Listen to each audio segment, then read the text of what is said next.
నమస్తే అమ్మా. నమస్తే అమ్మా. అమ్మ, భగవంతునికి కూడా గురువులు ఉంటారా? భగవంతుడు భూలోకంలో జన్మించినప్పుడు మనిషిలాగా ఉంటాడు గనక మనిషికుండే అన్ని లక్షణాలు ఆయనకి వర్తింపచేసి మనకు ఆదర్శంగా ఉండడానికి ఒక గురువు ఉంటాడు. భగవంతుడికి తెలియంది ఏమి ఉండదు, అంతా తెలిసినటువంటి వాడే, సమస్తం ఆయన నుండి వచ్చింది, సర్వజ్ఞుడు.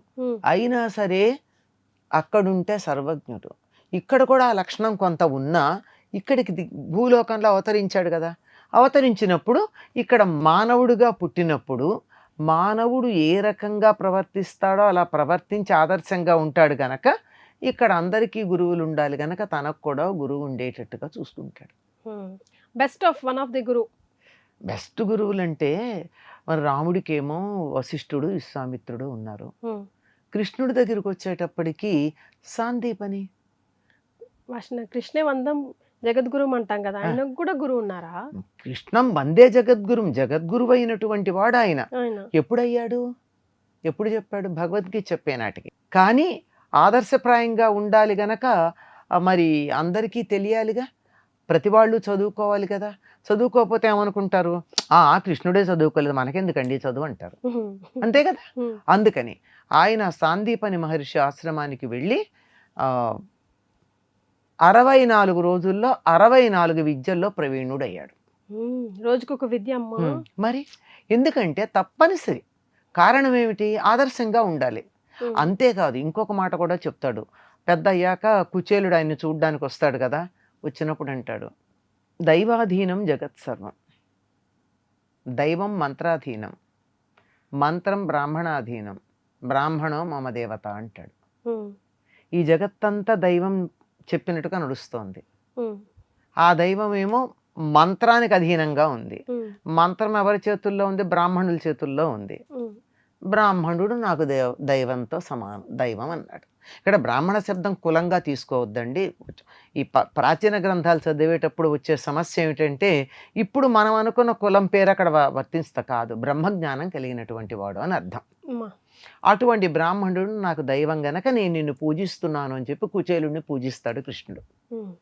అంచేత మానవుడుగా అవతారం ఎత్తినప్పుడు మానవుడు ప్రవర్తించినట్టే ప్రవర్తించటం సహజం గనక, అందరూ పిల్లలు చదువుకున్నట్టే చదువుకోవడం కూడా సహజం గనక అలా చదువుకుంటూ ఓ గురువుని ఆశ్రయించడం తప్పదు. ప్రతి గురువుకి కూడా ఇంతకు ముందు గురువు ఉండుంటాడు కదా, మరి అంతే కదా. ఇవాళ ఉపాధ్యాయుడో లెక్చరరో ప్రొఫెసరో అయితే అవడానికి ముందు వాళ్ళకి ఎలిమెంటరీ స్కూల్లో దిద్దించినటువంటి ఎలిమెంటరీ స్కూల్ టీచర్ కూడా ఉండుంటారు కదా. ఈ రోజుల్లో వాళ్ళు అనకూడదేమో, ఏబిసిడీలు అనాలి. మరి అంతే కదా, అంతే అంటున్నాం కదా. ఇప్పుడు అజ్ఞానాన్ని ఎంత మింగుదామో అంత ప్రయత్నం చేస్తున్నాంగా. మనకి చక్కగా అక్షరాలు అలా నేర్చుకుంటే ఆ అంటే అమ్మ, ఈ అంటే ఇల్లు, ఇలా ఆ అంటే ఆవు, ఇవి నేర్చుకునేవాళ్ళం. ఇప్పుడు అట్లా కాదు కదా, వేరే ఉన్నాయి, యాపిల్, అంతే కదా. ఇవన్నీ మొదలు పెట్టాం కదా. అదే సి అంటే క్యాట్, డి అంటే డాగ్, వీటిని నేర్చుకుంటున్నాం. తెలుగులో నేర్చుకుంటే అవి నేర్చుకునేవాళ్ళం. విద్యా విధానంలో చిన్నప్పటి నుంచే పిల్లల యొక్క ఆలోచన విధానాన్ని మనం ఎలా మార్చేసామో అర్థమైంది. అప్పుడు నేర్పించినటువంటి ఉపాధ్యాయుడి దగ్గర నుంచి ఎవరో ఒకళ్ళు నేర్పించాల్సిందే కదా, ఈనాటి పెద్ద ప్రొఫెసర్ అయితే కూడా. కనుక మానవుడుగా అవతరించినప్పుడు తప్పనిసరిగా గురువు ఉండి తీరాల్సిందే, ఎందుకంటే ఇతరులకు ఆదర్శప్రాయంగా ఉండడానికి. గురువు దగ్గర నుంచి మనం నేర్చుకోవాల్సిన best of the best things ఏంటమ్మా? నాట్ 5 fingers ఆర్ ఈక్వల్ అంటాం కదా. ఒక్కొక్కరి దగ్గర, ఒక్కొక్క పిల్లోడి దగ్గర ఒక్కొక్కటి ఉండొచ్చు, ఒక్కొక్కరి దగ్గర ఒక్కొక్కటి క్యాచ్ చేయొచ్చు. బట్ ఇక్కడ నుంచి నువ్వు ఇది తీసుకోవాల్సిందే. అమ్మా, ఒకప్పుడు విద్యా వ్యవస్థలో ఎలా ఉండేదంటే అందరూ చదువుకోవడానికి వెళ్ళేవారు, వెళ్ళిన తర్వాత అన్నీ నేర్పించేవారు. కానీ గురువే చూసి ఇతడు ఈ విద్యలో ప్రవీణుడు అని చెప్పి ఆ విద్యను అతడికి నేర్పించేవాడు. ఈ విద్యతో పాటు ఆ రోజుల్లో ఏముండేదంటే, మొన్నటిదాకా మన విద్యా విధానంలో కూడా కొంత ఉంది, ఈ మధ్య కనపట్టలేదు, దానికోసం మనం ఖర్చు పెట్టాల్సి వస్తుంది యువతల.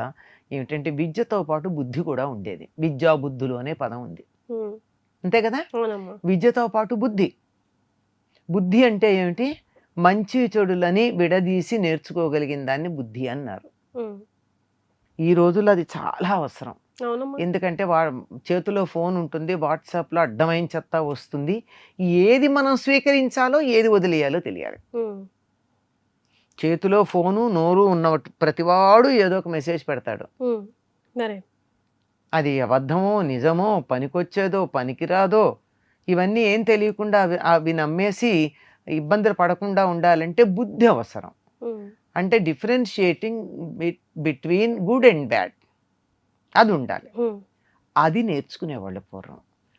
అది వరకు విద్యావంతులందరూ బుద్ధిమంతులుగా ఉండేవారు, మరే. చదువుకున్న వాళ్ళందరూ సంస్కారవంతులుగా ఉండేవాళ్ళు. ఉమ్. ఇప్పుడు ఈ సంస్కారాన్ని బుద్ధిని మళ్ళీ అవతల కొంత డబ్బు పెట్టి ప్రత్యేకంగా పర్సనాలిటీ డెవలప్మెంట్ లాంటి క్లాసుల్లో నేర్చుకోవాల్సి వస్తుంది. కరెక్ట్. గురువు దగ్గర నుంచి నేర్చుకోవాల్సింది ఏమిటి అంటే, ఎలాగో 3 hours ఎలాగో ఉండనే ఉంటాయి, చదవడం, రాయడం, లెక్కలు కట్టడం, ఉమ్. ఇవందరికీ నేర్చుకునేవి. కామన్ గా. ఇవి కాక సత్ప్రవర్తన, సచ్చీలము, ఉమ్. సత్ప్రవర్తన, బిహేవియర్ ఎలా ఉండాలి, పెద్దలతో ఎలా ప్రవర్తించాలి, ఉమ్. సాటి వారితో ఎలా ప్రవర్తించాలి, మనకన్నా తక్కువ వారితో ఎలా ప్రవర్తించాలి, ఇలాంటి విషయాలన్నీ కూడా నేర్చుకోవాల్సిన అవసరం ఉంది. ప్రాచీన కాలంలో అయితే తప్పనిసరిగా భగవంతుడి గురించి తెలుసుకున్నదే నిజమైనటువంటి విద్యగా గురువులు చెప్పారు. So follow that.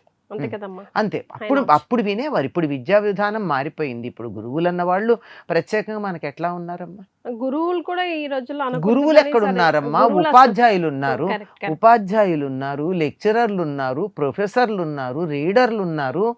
కానీ గురువులు ఎక్కడున్నారు? ఉమ్. గురువులు లేరు, ఆచార్యులు లేరు. మరి. గురువు ఆచార్యులు వేరు.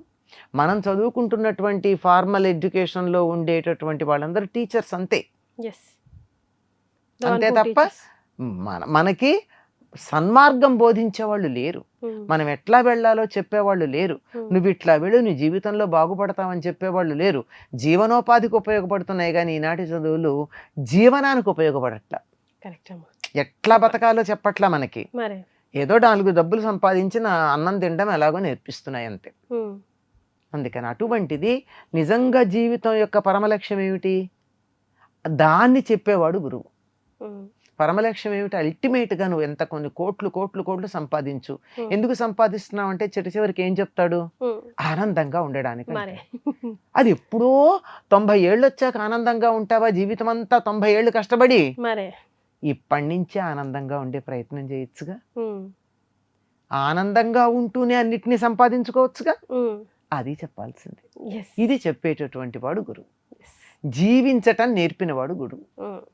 మా అందరి అదృష్టం, ఇప్పుడు ఐ డ్రీమ్ చూస్తున్న వాళ్ళందరి అదృష్టం ఎంత ఉందో ఉమ్. మిమ్మల్ని మేము గురువుగా పొందాము. అయ్యో ఎంత మాట థ్యాంక్ యూ సో తల్లి. మచ్ అమ్మ.